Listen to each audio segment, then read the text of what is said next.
Ikalawang araw matapos ang botohan para sa 2025 midterm elections, patuloy na hinaharap ng COMELEC ang ilang isyung tumatarget sa kredibilidad ng halalan. Partikular na riyan ang problema ng hacking attempts sa kanilang mga sistema. Ang detalye sa balitang A to Z ni Naomi Almohano. Wag naman po, yan na nga lang po yung pinaguhugutan ng ating mga kababayan, malaman yung kanilang mga resulta sa presinto, ipagkakait pa po ba natin sa kanila yan? Iyan ang panawagan ng Commission on Elections sa mga individual o grupo sa likod ng milyong-milyong hacking attempts sa kanilang mga site.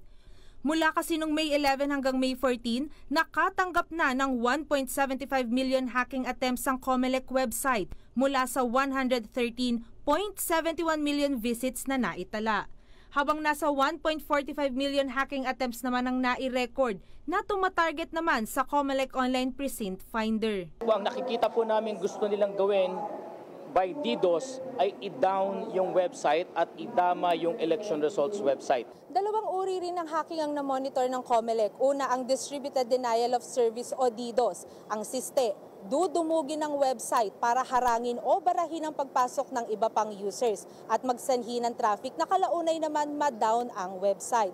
Pangalawa ang direct hacking. Ang layo nito, direktang i-down ang bawat website. Pero pagtitiyak ng komisyon, agad nila itong naresolba. Yung security in place na nilatag ng DICT at ng COMELEC Cybersecurity Division, gumagana naman po. Ayon pa sa komisyon, pinakanasubok ang kanilang paglaban sa misinformation at disinformation sa midterm elections na ito. Hindi lang online kundi maging noong botohan nitong Lunes. Marami kasing nagreklamo na mali raw ang nakalagay sa resibo ng kanilang boto. Kaya hamon sa kanila ng COMELEC. Ilagay natin sa legal na proseso. Please po, mag-execute po kayo ng sinumpaang salaysay. Samantala, nilinaw ng poll body na hindi sila magsasagawa ng early proclamation sa pagkasenador at partido, kahit pa mabilis ang proseso ngayon ng canvassing. Ayon kay COMELEC Chairman George Erwin Garcia, kaunting certificate of canvass na lang ang hinihintay matapos ng National Board of Canvassers. Ngayon naman, hopefully, sana nga maka 100 tayo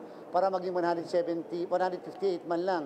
Kasi ang ating pong lahat ng COC sa buong bansa at kasama yung abroad ay 175. Kaya ang target ngayon ng komisyon matapos na ngayong Huwebes, Mayo 15 ang canvassing. Ito'y para magproklama na ng mga nangunang senador at partido sa weekend.